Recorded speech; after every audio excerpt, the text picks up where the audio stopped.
আসসালামু আলাইকুম রহমতুল্লাহ। সবাইকে শুভেচ্ছা। আপনারা কেমন আছেন?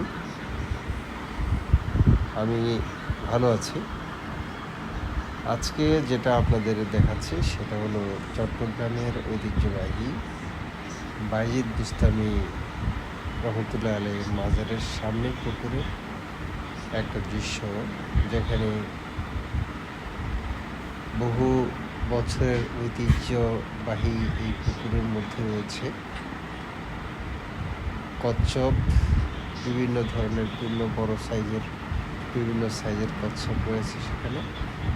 আপনারা অনেক দর্শনার্থী সেখানে আসে, প্রতিদিন বহু দর্শনার্থীর ভিড় থাকে সেখানে।